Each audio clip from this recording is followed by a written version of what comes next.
gracias a Dios nuestro Señor y a Monseñor, que me toca el honor de presentarlo.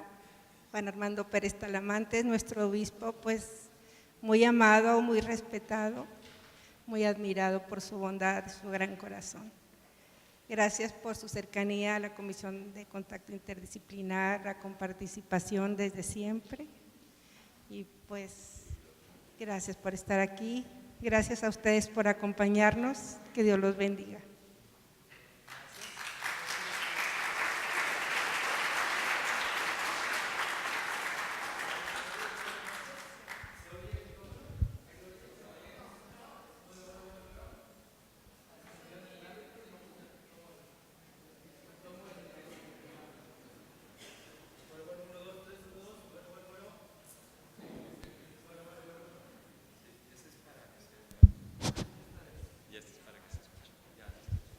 Bueno, ahora sí. Buenas a todas, hermanas y hermanos. Pues es un gusto estar aquí nuevamente en esta parroquia y con todos ustedes para reflexionar un poquito en este tema que nos han pedido para el día de hoy, que es la doctrina social de la Iglesia en la vida cristiana. Pues ni más ni menos que pues es la vivencia del Evangelio en nuestra sociedad y la responsabilidad que cada cristiano tenemos de pues hacernos cargo de nuestra propia sociedad donde vivimos, ¿verdad? Con mucha responsabilidad. Les pido que iniciemos con una oración, por favor. Nos encomendamos al Espíritu Santo, le pedimos al Señor que nos ilumine. En el nombre del Padre y del Hijo y del Espíritu Santo. Amén.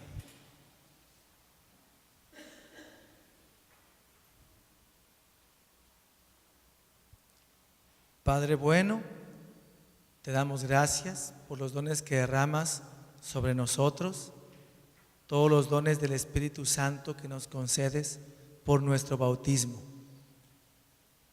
Hoy te agradecemos de manera especial el don del profetismo, ese don que nos das para dar testimonio de ti, de tu amor en todas nuestras acciones, en nuestras responsabilidades, para buscar ser cada vez más fieles a ti como personas, hijas e hijos tuyos, como pueblo tuyo, como sociedad. Te pedimos que nos concedas tu luz, tu fortaleza, para ejercer este don que nos has dado. Te pedimos que nos concedas comprender con mayor profundidad tu justicia y nos concedas el valor para vivirla. Te encomendamos a nuestras hermanas y hermanos más necesitados de justicia.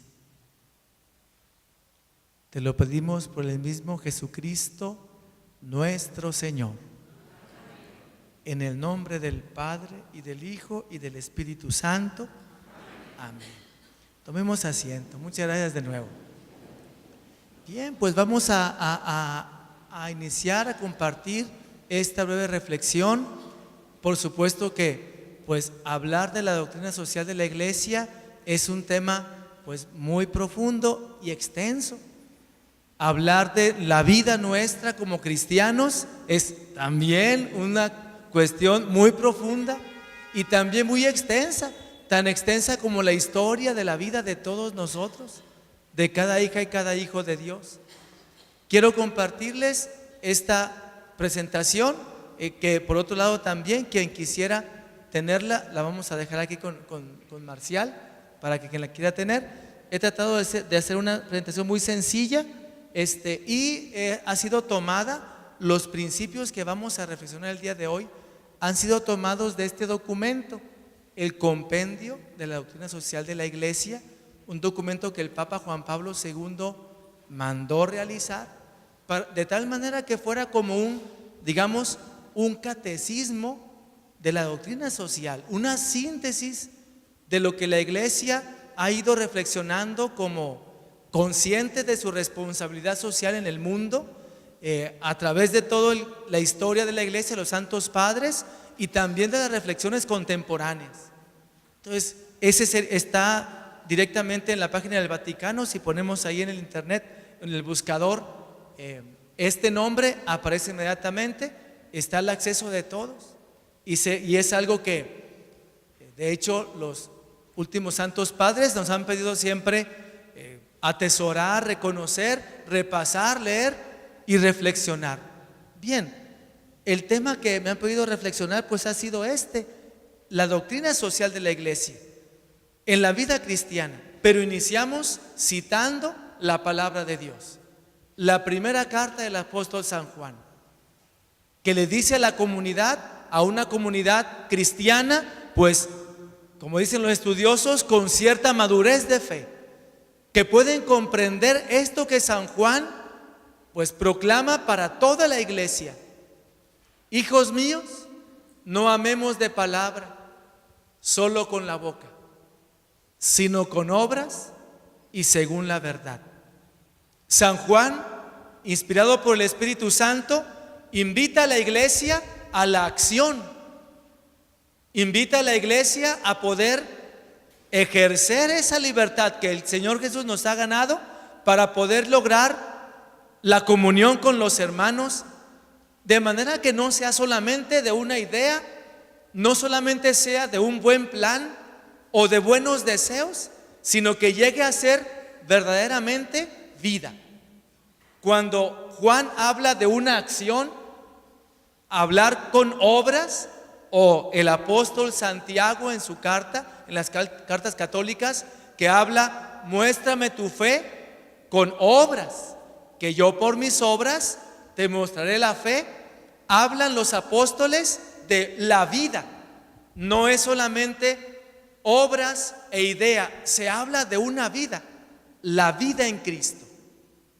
Por ello, reflexionamos desde allí. Cuando los apóstoles, la Sagrada Escritura, nos invitan al actuar, se refiere a una vida y no a una acción, como decimos a veces, aislada. Entonces, la invitación apostólica es a llevar una vida en Cristo, una relación, una fecundidad, una relación de creatividad muy grande, como terminaremos reflexionando en este día. Una creatividad muy grande. Para ser justos hay que ser muy creativos. Hay que ser muy creativos. Bien, he puesto allí algunos puntos, algunos principios fundamentales de la doctrina social de la iglesia. Por supuesto que no son los únicos. Trato de hacer una síntesis, ¿verdad?, para poderla reflexionar hoy, y a lo mejor no alcanzamos todos a repasarlos, pero algo de ellos sí. ¿Qué tienen que ver los principios de la vida, los principios de la doctrina social de la iglesia y la vida cristiana? Hemos dicho que los apóstoles invitaron a la iglesia, invitan a las obras de la fe, a la fe en obras, a una vida de seguimiento de discípulos del Señor Jesús, viviendo en el mundo, viviendo en la sociedad. Somos un pueblo de Dios, comprados por la sangre de Cristo, liberados por su muerte y resurrección, fortalecidos e invitados a la plena comunión por el Espíritu Santo. Somos un pueblo de Dios, pero no somos un pueblo de ángeles. Somos seres humanos, mujeres, varones, con un corazón muy grande, también con nuestras limitaciones, con los grandes dones de Dios y las sombras propias de un ser humano, amado por Dios e invitado a la libertad, invitado a dar gran fruto en la vida. Estos principios se refieren al hombre encarnado, al cristiano que vive la vida en una sociedad, en una comunidad, al cristiano que vive las cosas así en carne viva, que tiene que relacionarse, salir y buscar un trabajo, salir y trabajar más bien desde nuestra fe. Es más, el salir ya es un trabajo. Es diverso el empleo que el trabajo. El cristiano que va, que sale, que se propone tomar su familia, que se propone educar sus hijos, hacer frente a la vida, estos principios son para este cristiano que va compartiendo la vida con personas de muchos tipos de pensamiento y de muchos tipos de propuesta. Personas con su propia historia y sus propios planes y proyectos. Personas que creen en Dios y otras que no creen. Personas que tienen grandes propuestas, pero también limitaciones como todos nosotros. Estos principios son para este hombre encarnado, para este ser humano, redimido por Cristo y amado por Él, pero viviendo en el mundo. Por ello son principios para todos nosotros, para todos nosotros. Al reflexionar la doctrina social de la iglesia y la vida cristiana, hablamos de las luces de la fe en medio de una sociedad muy rica en pensamiento y en vida, muy rica en dones y talentos, en grandes frutos sociales, tecnológicos, grandes frutos comunitarios, pero también con sus grandes pecados, injusticias y sombras. Principio de la dignidad de la persona humana, principio del bien común, principio del destino universal de los bienes, el principio de solidaridad, el principio de subsidiariedad, las virtudes cardinales. Cada uno de esos principios se refiere a luces que nos ayudan a vivir la fe en medio de este mundo al que hay que ir a compartir, a trabajar, hay que ir a hacer dar mucho fruto. He puesto también ahí complementariamente a cada principio algunos otros, no tanto que se deriven, sino que están relacionados. El principio de libertad y de formar familia, el principio de participación, de la propiedad privada, el derecho al trabajo, la atención a los pobres. Queridas hermanas y hermanos, decimos que somos un pueblo comprados por la sangre del Señor Jesús. Ahí está el principio de la dignidad de la persona humana. Una sociedad justa, y empezamos con este término tan importante para un ser humano, la justicia. Una sociedad justa solamente puede serlo o puede aspirar a serlo si respeta plenamente a sus ciudadanos, si respeta plenamente a la persona como fundamento de toda organización y de toda propuesta. Nosotros por la fe lo sabemos, somos hijas e hijos de Dios, y de allí hay una gran fuente de dignidad, una gran fuente de sentido y de meta de la vida. Pero en la sociedad donde convivimos personas creyentes y no creyentes, la iglesia se esfuerza por proponer el respeto a la persona como fundamento de toda relación social, de toda organización, de toda propuesta. Esta reflexión, la sociedad justa, me hace recordar a aquellos primeros filósofos que se esforzaron por proponer algo a la sociedad, tal vez todavía no en la fe del Señor Jesús, pero desde la razón, desde lo que la razón alcanzaba en su luz. ¿Recuerdan a Platón, que habla de su maestro Sócrates?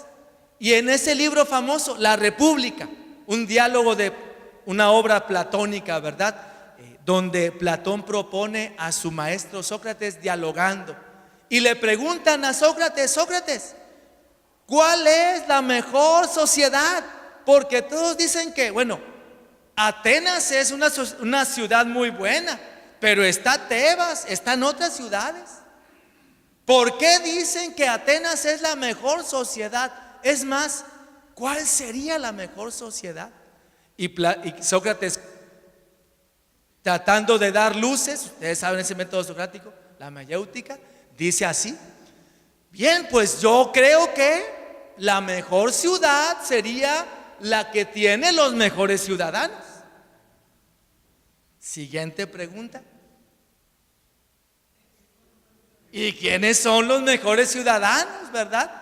Bien, pues Sócrates empieza por ahí a dialogar, a proponer preguntas y otras luces, y entonces se encuentra que los mejores ciudadanos son aquellos que están unidos para la protección de la ciudad, están unidos para la protección de las familias y de los fines que la sociedad misma tiene.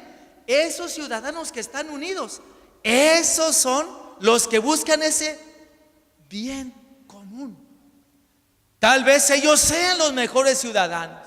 Sigue la reflexión hasta que lleguen a otra pregunta. ¿Y cómo le hacemos para que haya esos mejores ciudadanos? Y responde Sócrates con la famosa reflexión acerca de lo que llamamos las virtudes cardinales. Los ciudadanos fuertes, que tienen una voluntad férrea ante las dificultades y problemas. Los ciudadanos templados, que no se dejan llevar por las pasiones o por el aprovechamiento de los débiles o el aprovechamiento de las oportunidades para ganar más que el hermano o para el propio provecho. Fuertes, templados, pero sobre todo prudentes. Saben el cómo y el cuándo, dónde, hasta cuándo, hasta dónde, cómo decir las cosas, con quién hablar, llegar a acuerdos en la sociedad. Esos ciudadanos prudentes, esos llevarán a la ciudad a un gran estado. Pero llamamos a ese ciudadano que es prudente, fuerte y templado, esa es la reflexión socrática aún. El ciudadano fuerte, prudente y templado, le llamamos el ciudadano justo. Esta reflexión de la sociedad justa,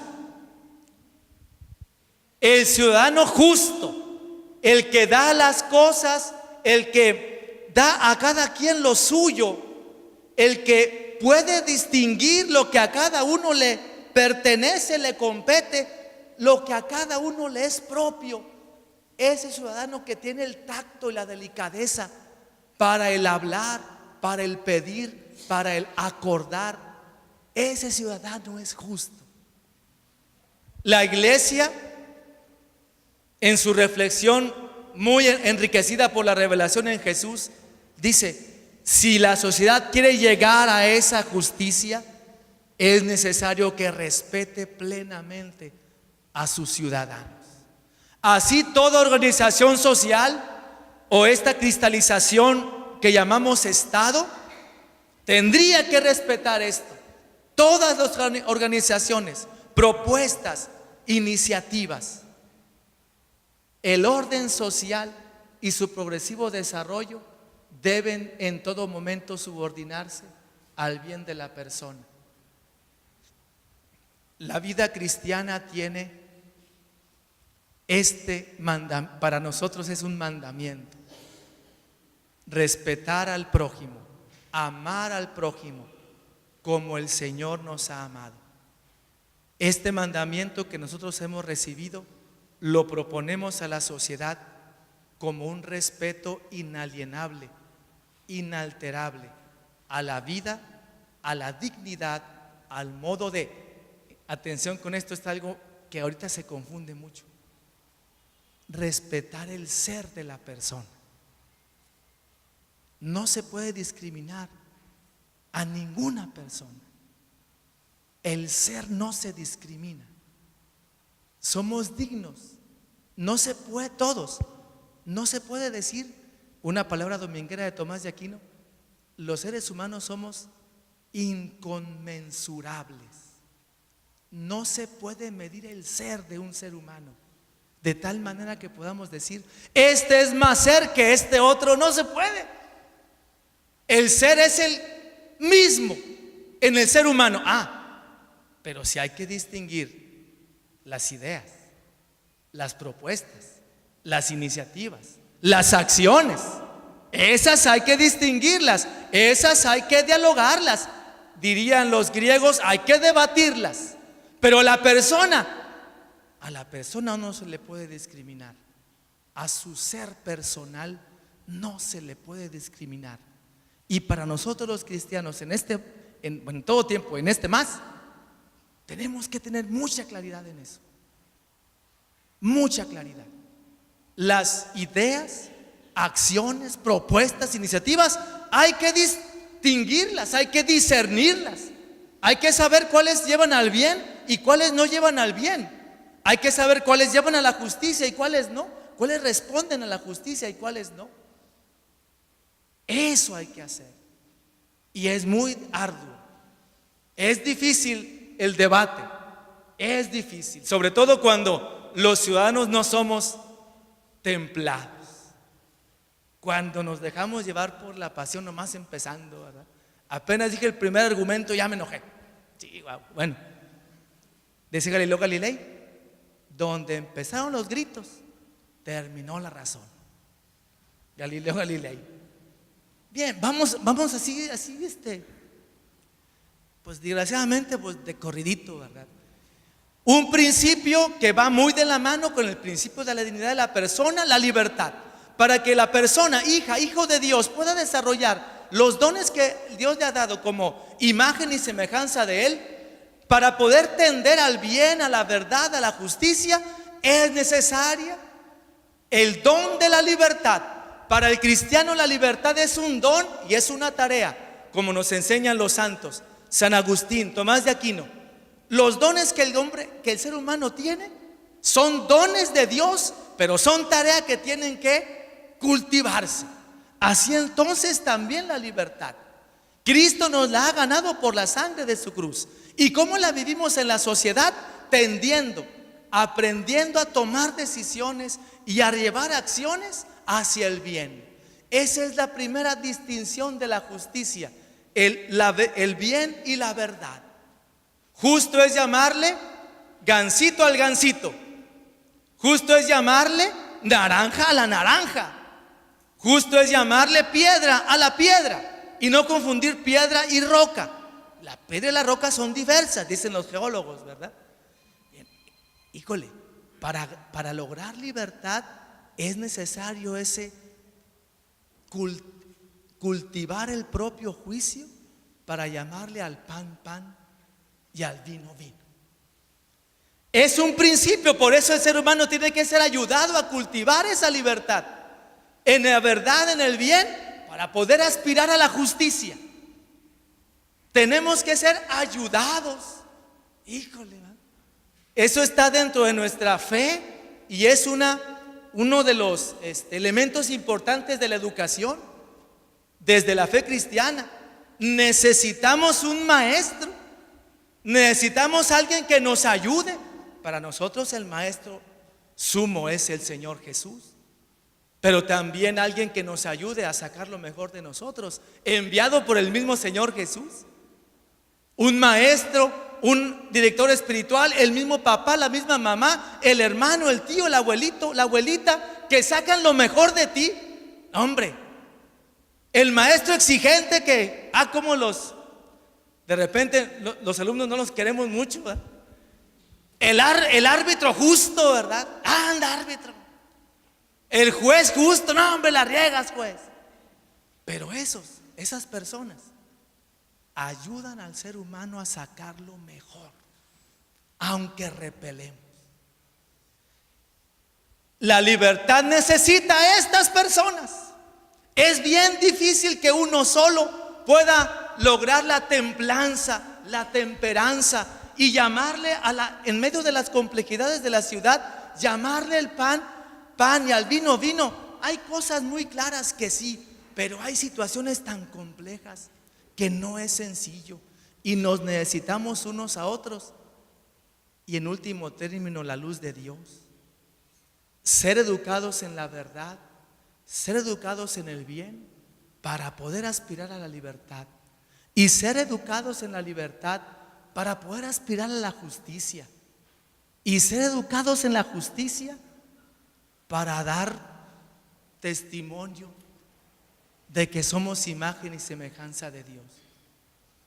Para nosotros entonces el principio de libertad es un don y una tarea a cultivar que no se va a terminar, no va a tener su meta final en ninguno de los momentos de la vida en este mundo.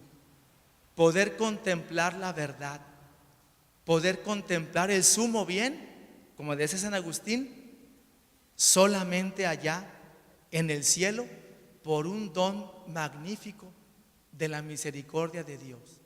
Mientras estemos aquí, tenemos que buscar y dialogar y platicar y conversar y debatir para poder llegar a claridades y tomar las decisiones justas.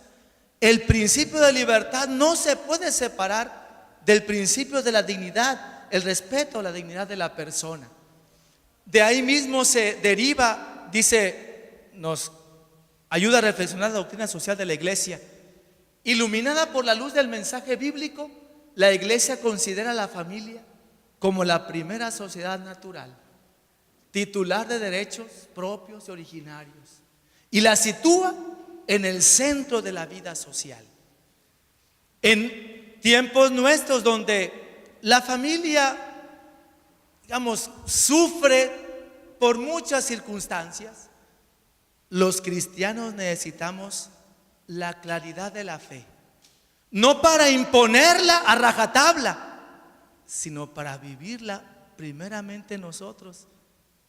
Fíjese que hay unos textos de Bartolomé de las Casas. Hay unos textos cuando él está defendiendo, él está explicando cómo debería haber sido la evangelización de los pueblos indígenas en América. Tiene unos textos que hagan de cuenta que usted lo escribió ayer, donde dice: la fe debe presentarse por persuasión de obras y palabras. No se puede presentar por imposición. Híjole, Bartolomé, pues, un gran pensador, un gran jurista, un gran misionero. Y así nos diría tal vez el día de hoy: el testimonio de la familia tiene que brillar por las familias cristianas, tiene que brillar por ello. Y sí, hay que debatir la ley, hay que debatir las propuestas e iniciativas, pero la fe solamente se puede transmitir por inspiración de obras y palabras.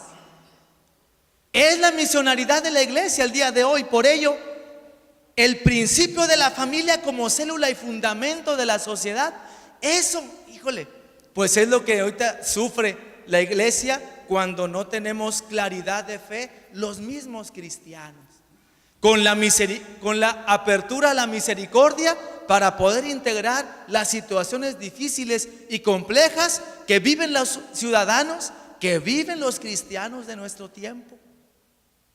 Necesitamos un gran corazón, una gran claridad de mente, y hay que pedírsela al Señor. Ayúdanos, Señor, porque nosotros nos matamos. Nosotros solo, no, hombre. Siguiente principio: el bien común, que se refiere al conjunto de condiciones de la vida social que hacen posible a las asociaciones y a cada uno de sus miembros el logro más pleno y más fácil de la propia perfección. Muchas gracias. Gracias.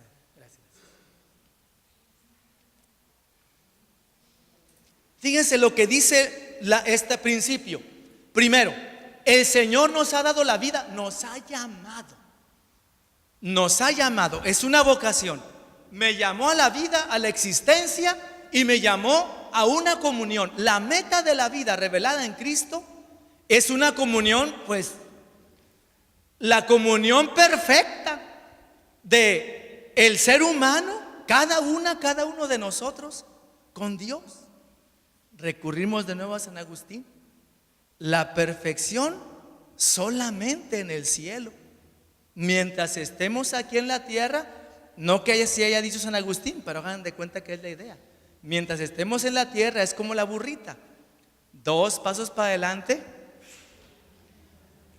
y 1 para atrás. Pero lo importante, dice San Agustín, es que tenemos un impulso vital hacia Dios, hacia el bien, la plenitud, la felicidad, un momento de plenitud de ti mismo, de tu ser, de quien eres, en comunión con los demás, en comunión con Dios. Bueno, algo así sería esa felicidad. Se esforzaba San Agustín por compartirlo con los donatistas, una manera de pensar de su tiempo, ¿verdad? Es verdad, si tienes anhelos de plenitud, de que las cosas sean mejores, de que tú mismo, el arquero que se está perfeccionando en el tiro con arco, ¿verdad? Tiro con arco, pum, pum, y se esfuerza por dar en la meta, dar en el centro, esa es ansia de plenitud. El carpintero que se esfuerza por hacer mejor acabados sus creaciones, es una ansia de plenitud. Y fíjate cómo hay esa ansia en cada uno. Bueno, esa ansia, si profundizamos en ella, es un deseo de perfección. Y porque cada ser humano y cada hija, hijo de Dios, tiene este deseo de perfección, este impulso hacia Él, es un bien común. No se le puede quitar a ningún ser humano esta sed. Hay que reconocer cómo es el bien común. ¿Será puros acuerdos? ¿Serán puros acuerdos? ¿Recuerdan lo que proponía Marx? Marx decía que el fin de la sociedad, al menos en el mundo, porque pues, para él no había una trascendencia, una esperanza más allá de la vida en el mundo y la historia. Marx decía, miren, la meta es que tengamos la mayor cantidad de acuerdos posibles, de tal manera que haya los menos conflictos posibles y podamos aspirar a una paz verdaderamente humana, decía él. El ser humano tendrá siempre conflictos. Tendremos conflictos, ¿verdad? Ya nos dimos cuenta de eso. La vida comunitaria siempre tendrá conflictos y la vida social también. Marx se profundizó en aquel otro filósofo alemán, Hegel. ¿Se acuerdan este filósofo? Hegel había propuesto lo siguiente, algo que cautivó a Marx y le ayudó a sintetizar y a cristalizar sus deseos de una sociedad mejor. Pero bueno, Hegel le había dicho, miren, estudiando la historia de los pueblos, estudiando la historia de todos los pueblos, descubro algo que es común. Y le llamó a eso que es común en la historia de los pueblos, le llamó una dialéctica, es decir, una relación, así como un tanto circular. En toda la historia de los pueblos podemos encontrar que hay esto. En determinado momento hay unos que son amos y hay otros que son vasallos o esclavos. Los amos son los que ponen la ley, los que ponen su voluntad, los que ejercen el poder en un momento dado, y los vasallos o esclavos son los que tienen que realizar lo que el amo está proponiendo.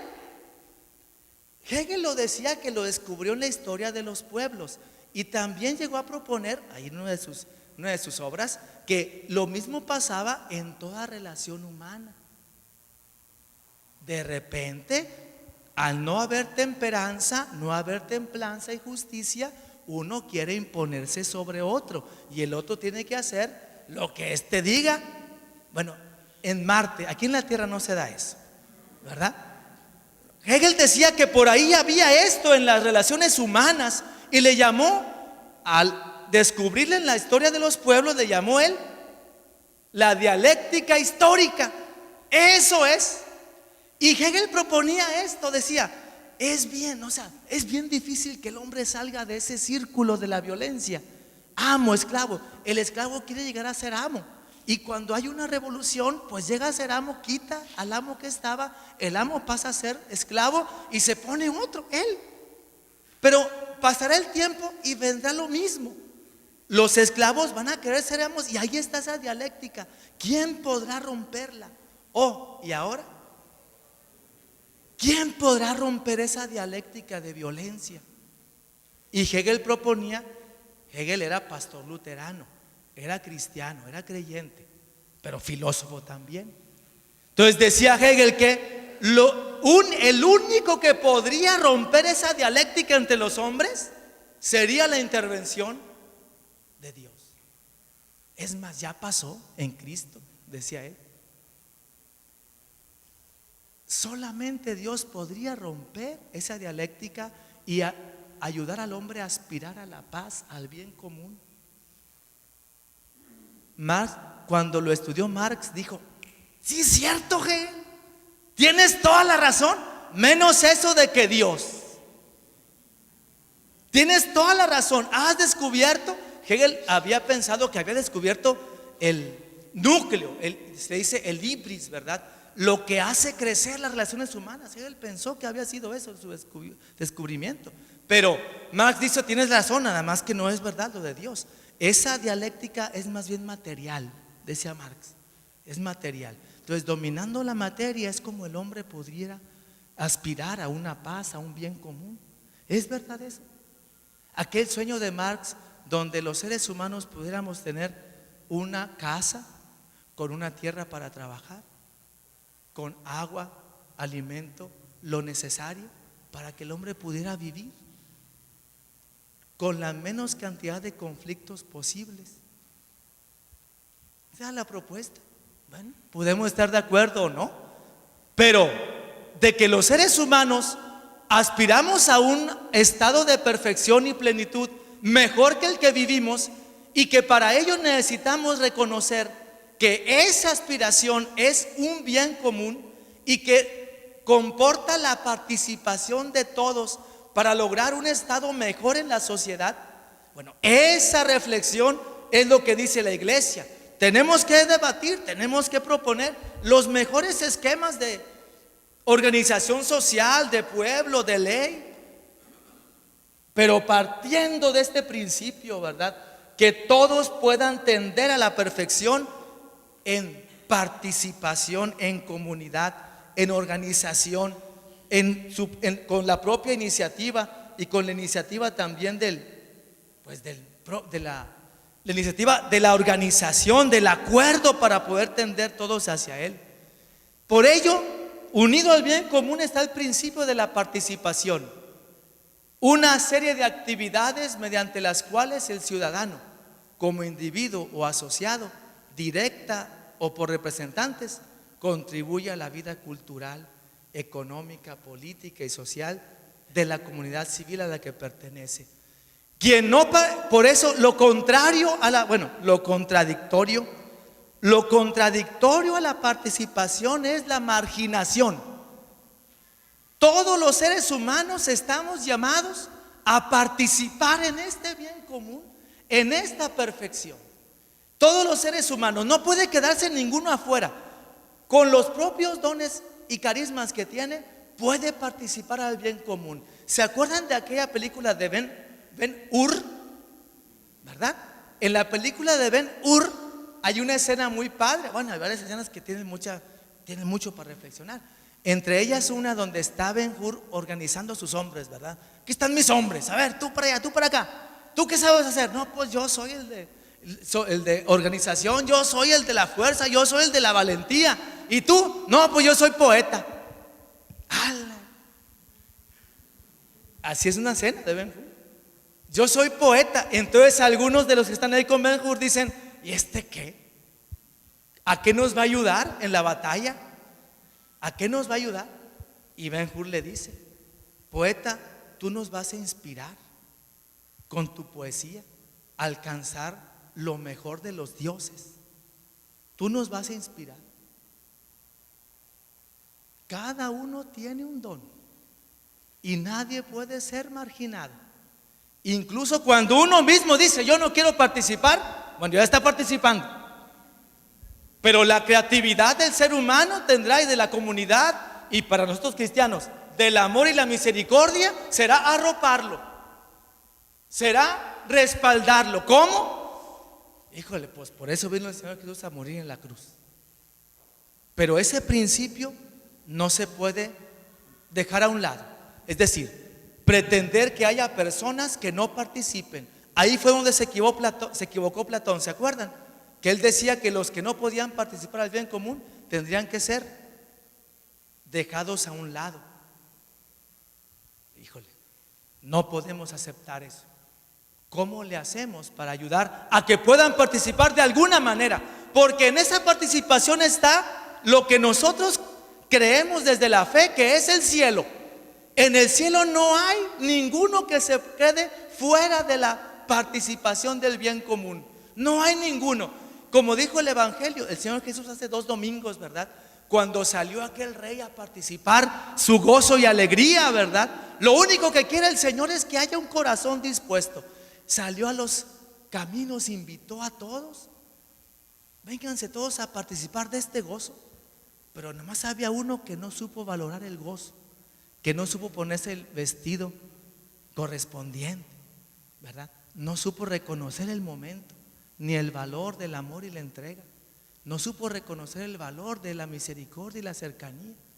Híjole, ese, aunque esté allí, aunque esté sentado a la mesa, no puede participar del gozo de su Señor. Para nosotros este principio no solamente es de organización, es decir, si vamos a hacer una carne asada, pues ¿de cuánta cooperacha nos toca? En las familias de la Patagonia pasa esto, dicen, ¿verdad? Vamos a hacer carne asada y uno, sí, vamos a hacer la carne asada y nomás se soban aquí el bolsillo, ¿verdad? ¿Ya cómo nos toca? Pues de 10 pesos, órale, 10 pesos y nunca saca los 10 pesos, ¿verdad? Nunca lo saca. Y hay quien dice, no hombre, mamá, ni invite a ese, ni invite a mi hermano, mi hermana. Nunca quieren poner nada, ni siquiera lavar los trastes, ¿verdad? ¿Qué dice una mamá sensata? Invítenlo. No se puede excomulgar. Si él no quiere venir, nos va a doler mucho. Pero el principio del amor es, y vamos por él, vamos con él, vamos con ella. Y ya si no quiere, pues ya ni modo, nos esperamos. Pero no podemos dejar a un lado este principio. No podemos. Bien, ¿saben qué? Ya se va a acabar la batería de esta cosa. Perdón, ¿sí ya se repitió? Ahí está. Esto lo dejé ahí. Un párrafo completo para que si alguien quiere la presentación lo pueda leer ahí, pero lo comentamos simplemente. Este es otro principio importante para nuestra vida cristiana, el principio del destino universal de los bienes. Es decir, cuando Dios crea para todos sus hijos e hijas. Cuando Dios crea, no lo hace selectivamente o distinguiendo las cosas para unos sí y para otros no. Decía el Señor Jesús, Dios hace salir el sol sobre todas sus hijas e hijos, incluso según su comportamiento, ¿verdad? Es decir, por encima de su comportamiento y su fe, Dios hace salir el sol. Ese principio de universalidad de los bienes es un principio que ayuda mucho a la justicia. Sin este principio no es posible entender la justicia. Y este principio se refiere y va de la mano a esa ansia, sed de perfección de cada ser humano. Este principio de que los bienes que el Señor nos ha dado, es verdad que a veces se ha malentendido. Es lo que dice el Papa Francisco en un párrafo de Laudato Si. Cuando alguien ha interpretado el libro del Génesis, cuando el Señor Dios Yahvé dice, dominen sobre todos los campos, los animales, dominen sobre la creación, le dice a Adán y a Eva. Y hay quien ha interpretado eso como un dominio, explotación. Acábense la tierra. No, así no es. Dice el Papa Francisco que es necesario poder concebir que este planeta e incluso el universo es una casa común y que es un bien, es un patrimonio de los seres humanos.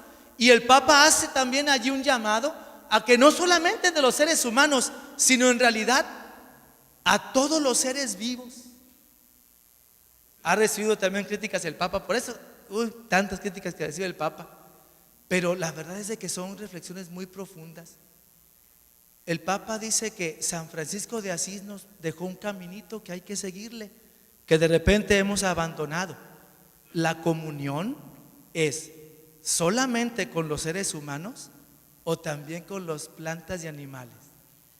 ay caray, a mí no me gustan las mascotas tanto, pero hay que seguirle, ¿va? Claro, no se confunden los animales y las plantas con el ser humano, pero de que hay una relación vital, esa relación vital es necesaria reflexionarse.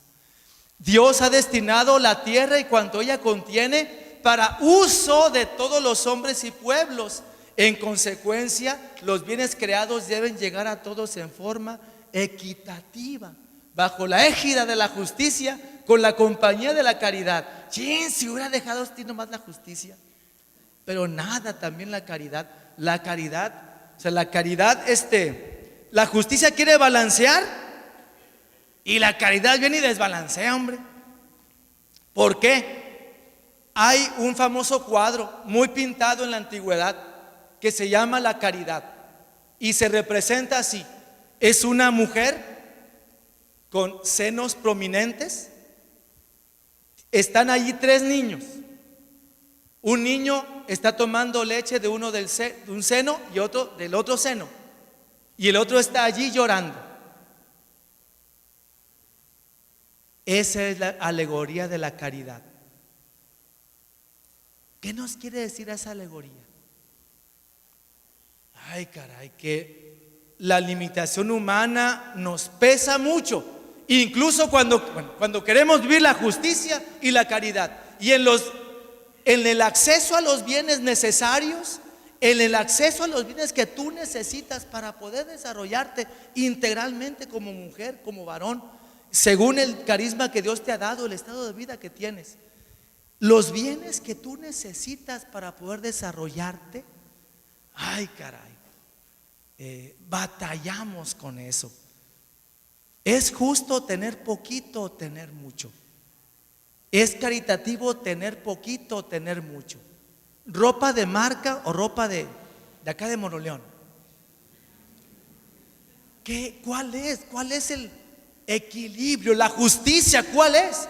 Tomás de Aquino, una vez lo acusaron a Tomás de Aquino porque Tomás tenía su biblioteca, ¿verdad? Tenía un chorro de libros, y entonces los hermanos le empezaron a criticar.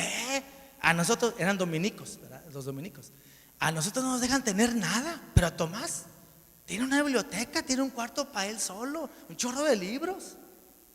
Ándale, y le picaron la cresta a Tomás de Aquino, ¿verdad?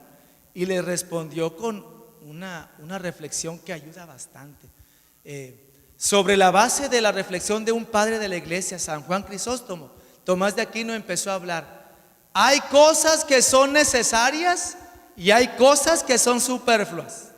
La justicia va por el camino de la necesidad, y entre las necesarias hay una que es absolutamente necesaria. ¿Cuál es? Dios.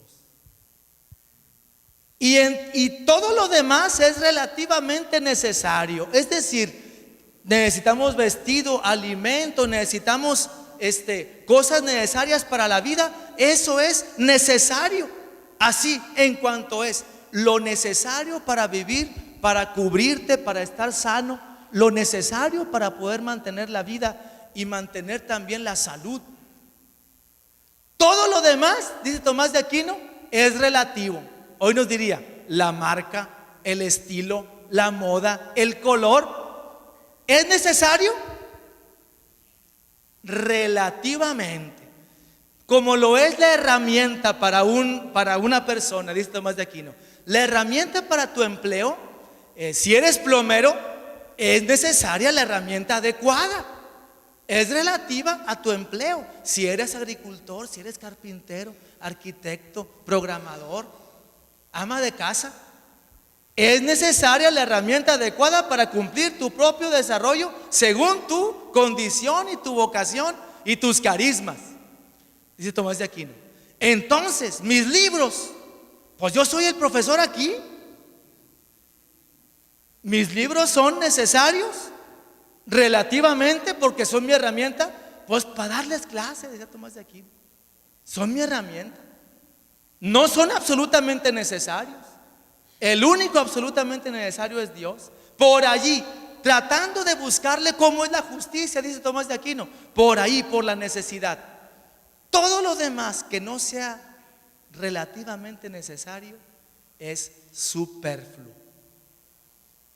Y ahí cita a San Juan Crisóstomo, que fue el que dijo: lo que es superfluo es lo que no necesitas, ni absoluta ni relativamente. Y entre lo superfluo que no necesitas, seguramente hay cosas que no son tuyas, son de tu hermano. San Juan Crisóstomo fue el que había dicho eso, y Tomás de Aquino lo retomó, pero lo retomó cuando le picaron la cresta, ¿verdad? La justicia, el destino universal de los bienes. Hay que tener mucho, hay que tener poquito. ¿Qué hay que tener? Hay que dialogar, hay que ver, hay que pensar. No es tan sencillas las cosas, no son tan sencillas. Por eso es necesario para nosotros los cristianos vivir estos principios, sí, pero con la ayuda del Espíritu Santo, porque nos perdemos. El Papa en Laudato Si propone, hagan de cuenta, así lo trato de explicar yo, no es que el Papa así lo diga, sino hagan de cuenta que si hablamos de la pobreza, de que debemos tener un espíritu de pobreza, empecemos por la sobriedad, dice el Papa. Empecemos por ser sobrios. Lo contradictorio a lo sobrio es el ebrio, ¿verdad? Vean que estoy botando para arriba, para no. La ebriedad es lo contradictorio a lo sobrio. Cuando el hombre que está ebrio, dice el Papa, es cuando está saturado de materialidad. Ya se apagó. Está saturado en su corazón. Y cuando el hombre está saturado de ansias, muchas cosas superfluas, también las necesidades, cuando el corazón está saturado, ¿cómo podrá? Gracias. Cuando el corazón está saturado, ¿cómo podrá encontrar un equilibrio respecto a los bienes materiales? El corazón saturado es muy difícil que lo encuentre. El corazón ebrio. Buscando qué significaría la sobriedad, encontré una homilía de San Juan Crisóstomo. Y San Juan es una homilía sobre el Génesis. Está hablando San Juan Crisóstomo sobre la creación.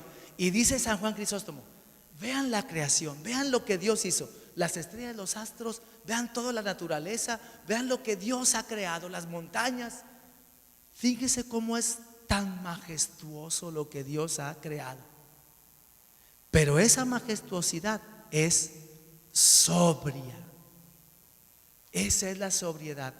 Hagan de cuenta que diría San Juan Crisóstomo: Dios creó no más lo que es, ni le sobra ni le falta a la creación, decía San Juan Crisóstomo. El ser humano con su trabajo está llamado a atender a la perfección y con su esfuerzo a perfeccionar cosas del mundo que con su imperfección pueden ayudar a que el ser humano pueda crecer y desarrollarse. Es diferente el empleo que el trabajo, que es otro de los principios. El siguiente principio que vamos a ver ahí es el principio de solidaridad. Solidaridad es esta: poder aportar la ayuda que cada uno necesita para ese propio desarrollo personal. Si todos los matrimonios, esposo y esposa, se dedicaran a promoverse y a crecer mutuamente. El otro día una señora lloraba porque su esposo nunca la dejó aprender a manejar un vehículo. Nunca la dejó aprender a manejar. ¿Por qué? El esposo puede tener las razones que quiera, pero ay caray, se me hace que estamos en la rayita de ese principio de dignidad humana y de libertad que todos tenemos, ¿no? El trabajo es todo el esfuerzo, desde nuestra fe. El trabajo es todo el esfuerzo que hace una persona para poder desarrollar los dones que Dios le dio, hacer manifiesta la imagen y semejanza de Dios y poder aspirar a un mundo mejor, a una mayor perfección de sí mismo, a un ser mejor como persona, como hija, como hijo, como varón, como mujer, en el estado de vida y los carismas que tenemos. Todo el esfuerzo que hace alguien para ser mejor, digamos, a eso le llamamos trabajo. Por eso cuando alguien dice: no, pues ella es ama de casa, no trabaja. Ándale, vamos a ver. Trabajo es todo el esfuerzo que una persona hace para ser mejor, para ayudar a otro a ser mejor. En el principio de la solidaridad necesitamos la ayuda. Te necesito para poder desarrollarme yo. ¿Y sabes cómo te necesito? Que me ayudes tú, bueno, que me dejes ayudarte, a que crezcas tú. Y creciendo tú, entonces yo también estoy creciendo. Si nada más está creciendo, fíjense, si en la familia nomás el pelado crece, algo está mal. La pared llena de diplomas. Así le dijeron a un filósofo, ¿verdad? Gadamer, otro filósofo alemán, Chihuahua. Ahorita cito otros, ¿verdad? Pero la esposa le dijo, una de sus esposas le dijo una vez a Gadamer, que porque estaba revisando ahí tesis, era maestro, ¿verdad? Y decía, no, hombre, estos alumnos que tengo, no, hombre, no la hacen, ¿verdad? Todas las tesis malos, trabajos sin profundidad, sin claridad, hombre. Se quejaba Gadamer allí en su biblioteca. Y una vez la esposa le dijo, como si tú escribieras buenos libros. ¡Sas! Tómala, ¿verdad? Tienes la pared llena de diplomas y no, hombre, tienes grandes cosas. Tú le decía a la esposa a Gadamer, pues nomás lo que es. Todos necesitamos crecer. Y el principio de solidaridad implica la disposición a ayudarnos unos a otros a poder desarrollarnos. Hoy el Papa nos pide el desarrollo humano integral, trascendente, no inmanente. Un ser humano que está buscando, como dice el poema, me gusta siempre citar ese poema, aquel poema de Schiller, otro poeta alemán, Chihuahua. Bueno, Schiller, el que hizo la Oda a la Alegría, ¿verdad? Si en tu camino solo existe la tristeza y el llanto amargo de la soledad completa, ven, canta, sueña cantando, vive sueño el nuevo sol en que los hombres volverán a ser hermanos.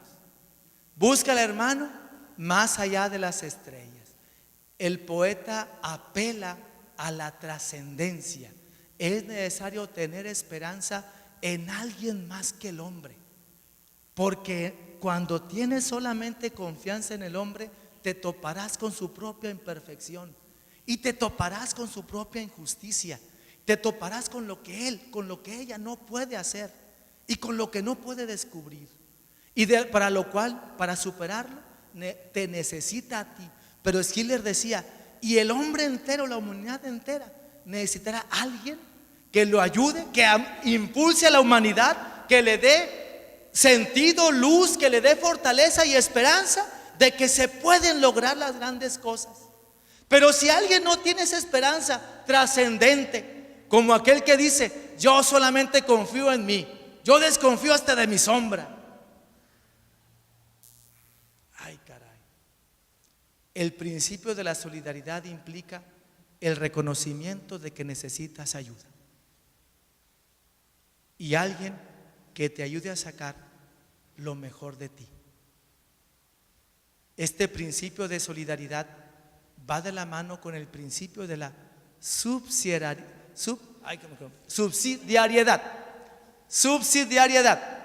¿Por qué?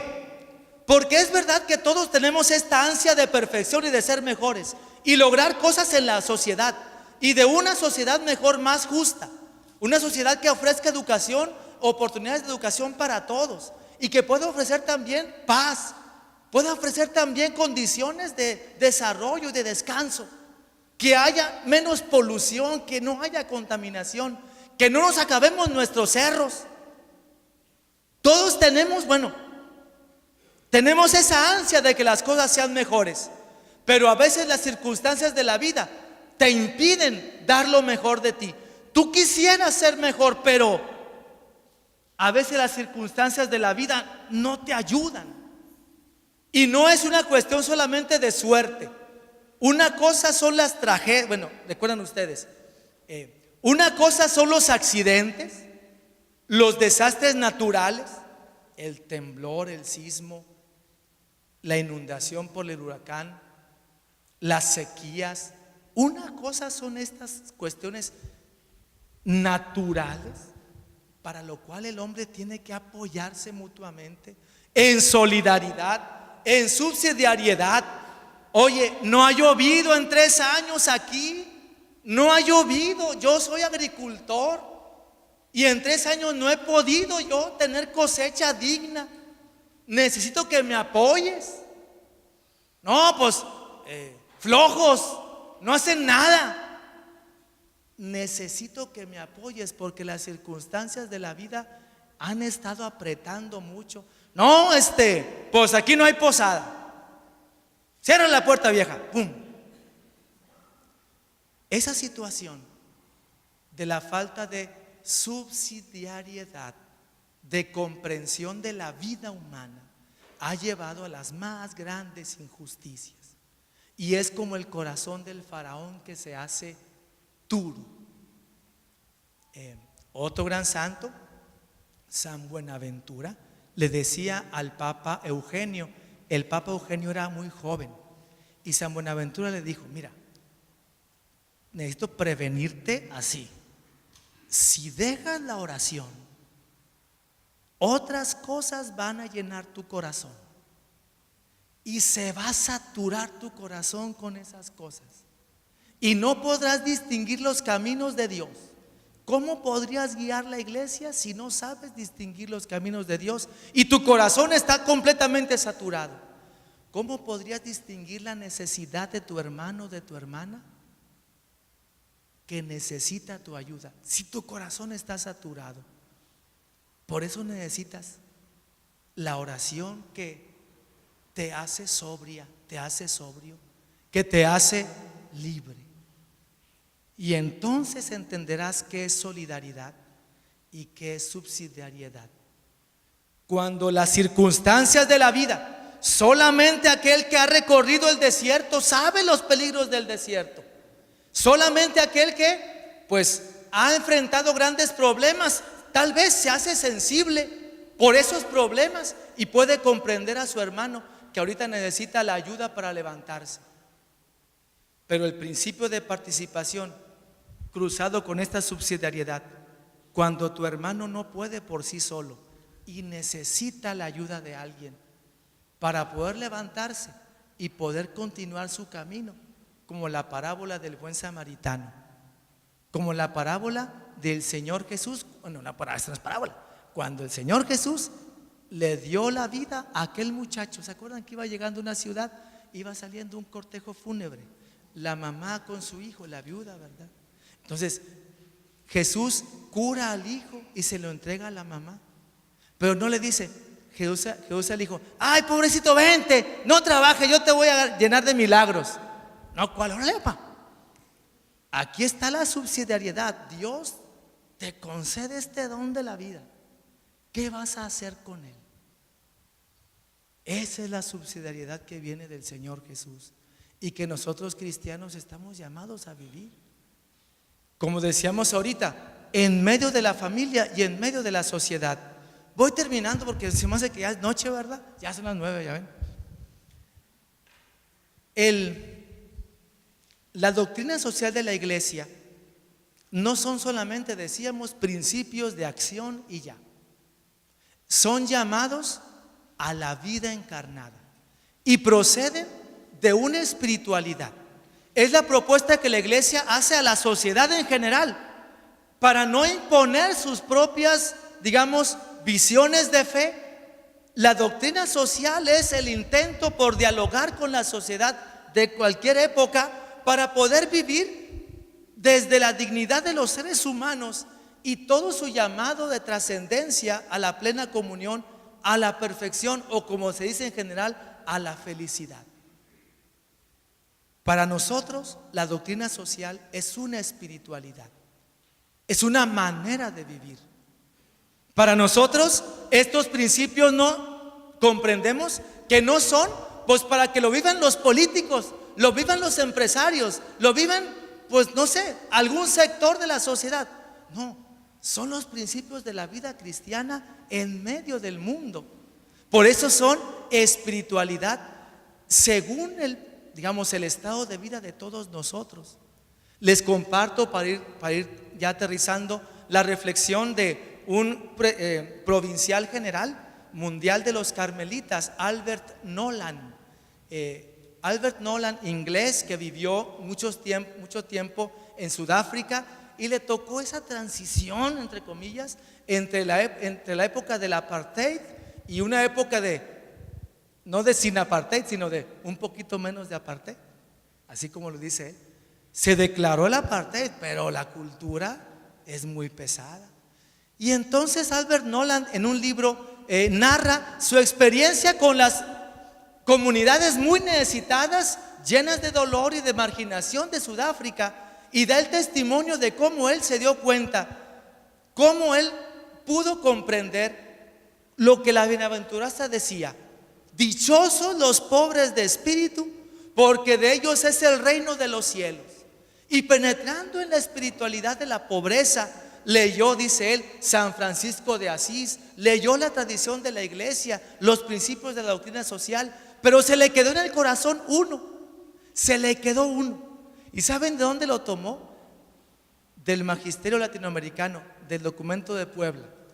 Cuando lo leyó y encontró que la iglesia hace una opción preferencial por los pobres.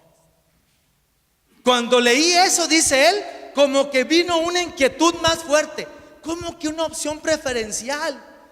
¿Y cómo que por los pobres? ¿Que no la fe es para todos?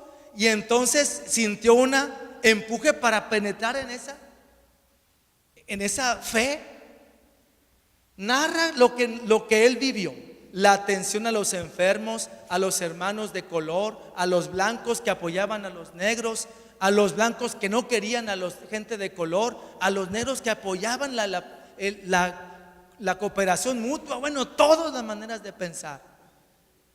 Y después de muchos años dice: ¿saben qué entendí que era la opción preferencial por el pobre?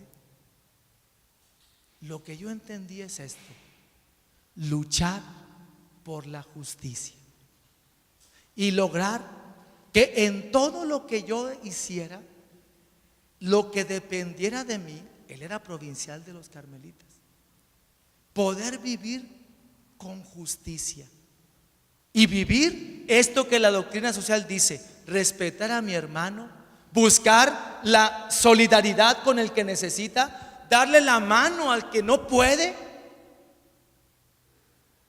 con mis hermanas y hermanos, con mis comunidades, buscar la justicia con los empleados de nuestros conventos y escuelas, buscar que todas mis relaciones, las organizaciones de los grupos, que sean justas, que no se esté aprovechando la organización de unos en favor de otros, que las propuestas que yo hiciera de mis comunidades no dejara marginados a unos y uno nada más acá cantando y otros allá tristeando. Uno nada más, dice él, unos hermanos carmelitas que no les gustaba ir allá a enlodarse. No, papá, pues órale, la justicia es vámonos. Lograr la justicia, eso, dice Nolan, eso es luchar por los pobres. Porque la pobreza social, entre una de sus grandes causas, la tiene en la injusticia de nosotros mismos. Dice Albert Nolan: Dios me concedió comprender que luchar por el pobre es yo vivir la justicia y no producir más pobreza con mis decisiones y con mis acciones. Por ello, dice Albert Nolan, fíjate en tu familia, fíjate en tu barrio, fíjate en tu empleo, fíjate en lo que depende de ti, donde eres justo, donde estás decidiendo o actuando injustamente, estás produciendo pobreza. Un hermano, una hermana va a llevar el peso de tu injusticia. Encarnar la lucha por la justicia, esto, dice Albert Nolan, esto es una de las grandes llamados de la vida cristiana en nuestro tiempo. Porque en nuestro tiempo, diríamos ya con la doctrina social, con el Papa Francisco, el individualismo exacerbado, la codicia, la avaricia, la saturación de la mente, del cuerpo, del espíritu, nos hace personas muy propensas a la injusticia. Y vamos produciendo pobreza donde ponemos la planta del pie. El llamado de la vida, el llamado que hace el Señor Jesús a nosotros cristianos es a luchar frontalmente, decía San Pablo, librar la batalla de la fe, por mantener la fe en Cristo Jesús, por mantenernos fieles a Él y por dar testimonio de su amor y misericordia, buscando firmemente la justicia. Cuando leí a Albert Nolan, estaba yo en el seminario, me ayudó también mucho para poder comprender de qué se trata la vida cristiana en nuestro tiempo. Así entonces, que el Señor Jesús nos ilumine, que el Señor nos ayude a responder a este llamado de justicia por sus hijos e hijas que sufren en la pobreza, por las decisiones, por las propuestas, iniciativas y acciones de muchas personas, incluso cristianas y no cristianas, que deciden por la injusticia. Los principios de la vida, de la doctrina social, buscan eso. Y si decimos en una palabra, ¿de qué se trata la vida cristiana en la doctrina social? Diríamos, de vivir en la justicia de Dios. Finalizo entonces citando otro alemán, nunca me escapó los alemanes ahora, el padre Bernhard Häring, un maestro de teología moral de los años 60, 70, que influyó mucho en la concepción de la vida cristiana de finales del siglo XX.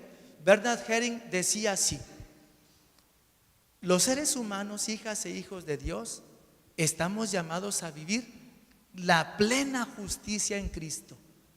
Pero he aquí que esa plena justicia es una plena libertad. Plena justicia es lograr una plena libertad. Y he aquí que esa plena libertad no es, digamos, los extremos del libertinaje, ni tampoco el desprecio de la vida humana, de la vida misma. Se trata de esa plena libertad de vivir la plena fidelidad y la plena creatividad. Libres, fieles y creativos, decía Bernhard Häring. Los cristianos justos de nuestro tiempo son plenamente libres, plenamente fieles y plenamente creativos para poder responder a los desafíos de este mundo.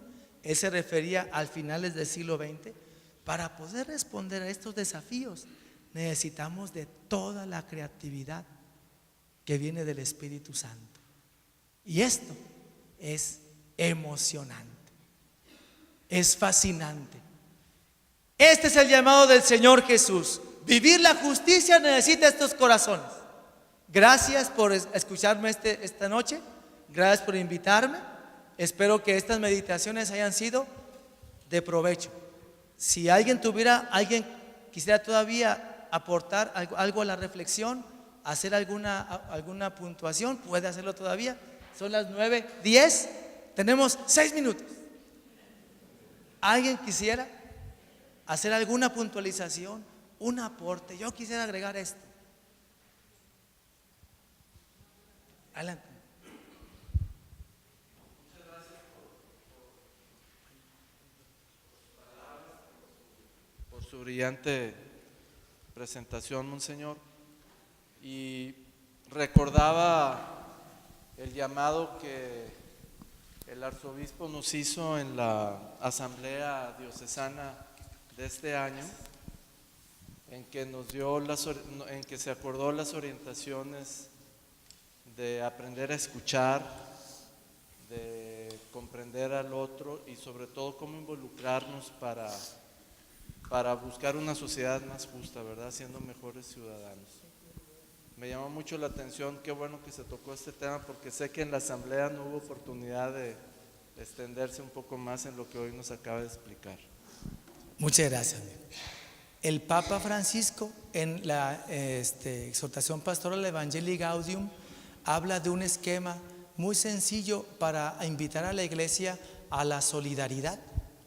Dice el Papa que entre más aprendamos a comunicarnos, más posibilidades hay de encuentro auténtico. Y entre más encuentro auténtico entre las personas, podemos descubrir las riquezas, sombras y necesidades de un corazón. Y descubriendo sus riquezas, sombras y necesidades, podré abrir mi corazón y decirle: aquí está mi solidaridad contigo, yo te puedo ayudar. Dice el Papa que el hombre que aprende a comunicarse mejor puede tener un encuentro auténtico con su hermano y conocer sus necesidades, y al tratar de ayudarle en ellas, cultiva su corazón solidario. Ese es un camino de justicia. Evangelii Gaudium creo que es 84, pero por ahí el señor arzobispo don Rogelio nos invita. Ya para callarme. El próximo 19 de noviembre el Papa ha convocado a la primera jornada mundial de los hermanos y hermanas pobres. Y nos pide el Papa que abramos los oídos y el corazón para escuchar. Es la primera. Aquí en Monterrey se harán algunas acciones apenas chiquitas para empezar a escuchar y darles voz a nuestros hermanos que viven en la pobreza. Pero va por ese camino que usted nos ha comentado. Gracias. ¿Alguien más quisiera comentar? Es demasiado para las 9:20 ya, ¿no? Es demasiado. Bien, pues gracias de veras por esta noche. Que Dios los bendiga. Gracias a Comparticipación por invitarme.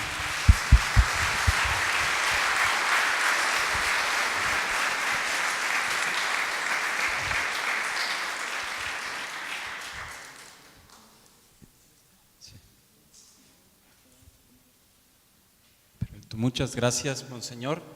Le agradecemos muchísimo todo lo que nos ha podido iluminar. De parte de Comparticipación, queremos primero que nada hacerle entrega de un reconocimiento en agradecimiento por esta conferencia y esta sesión dentro de la red de laicos, el segundo foro. Gracias. Le tenemos también un obsequio de parte de Comparticipación para corresponder a su generosidad. Gracias. Sí, perdón, no hemos tomado la foto oficial. Foto para el Face, ¿verdad? Gracias. Tenemos también, no sé si está el padre Gregorio por aquí. Tenemos allá está atrás. Está atrás. Tenemos también padre, tenemos también para usted un reconocimiento y un agradecimiento y un regalo porque estamos aquí gracias mucho a su liderazgo y a su guía.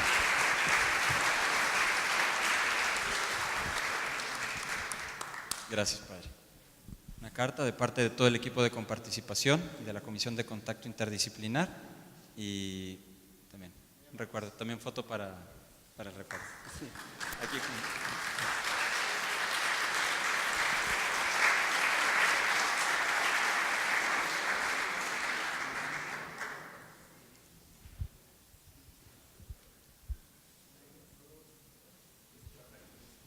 Antes de desgastarnos, ¿verdad? Con tanta foto. Gracias por acompañarnos. Esta es la segunda sesión, el segundo foro, dentro de la serie de conferencias Red de Laicos por los Valores, un esfuerzo de Comparticipación al servicio, en este caso, y por petición de la Arquidiócesis de Monterrey. En un contexto que es importante resaltar, la democracia moderna nos lleva a darnos cuenta de que vivimos en espacios plurales. No todos vamos a pensar igual, pero al mismo tiempo no tenemos que acobardarnos de aquello que nosotros proponemos al discurso social. Tiene que ser una propuesta sólida, razonable y que genere un valor para el bien de toda la sociedad. ¿Cuál es la voz que el laico debe de tener, un laico católico debe de tener? ¿Tiene que ser una voz confesional? No, tiene que ser una voz convencida de que la aportación que desde la propia fe se da a la sociedad es una aportación para el bien de todos, es una aportación corresponsable, sin altanería, pero sin cobardía. ¿Sí? Vamos a vivir un proceso electoral muy importante el próximo año. Es muy importante que estemos preparados. Es muy importante que también aquellos que están comenzando su vida ciudadana, que van a tener las primeras o segundas elecciones, también compartan y participen de estos debates y de estas reflexiones. Los invitamos a que nos acompañen en el Foro 3, el lunes 13 de noviembre. Va a ser en la parroquia de San Juan Nepomuceno, en Santa Catarina. ¿Por qué va a ser ahí? Para tener un esfuerzo que muestre eclesialidad, que estamos en toda la arquidiócesis. Estas conferencias se van a grabar y se van a poner a disposición de todos. Por último, 2 avisos parroquiales. Tienen unas hojas y hay una hoja de registro. Ojalá nos compartan, nos acompañen en su presencia para poder compartir con ustedes más información relacionada con estos temas. ¿Sí? Quien no se haya registrado, o llene la hoja que le dejaron en el asiento, o regístrese a la entrada. De hecho, de preferencia, regístrese a la entrada, porque así también el padre Gregorio va a poder tener los datos. Bueno, de hecho son para él.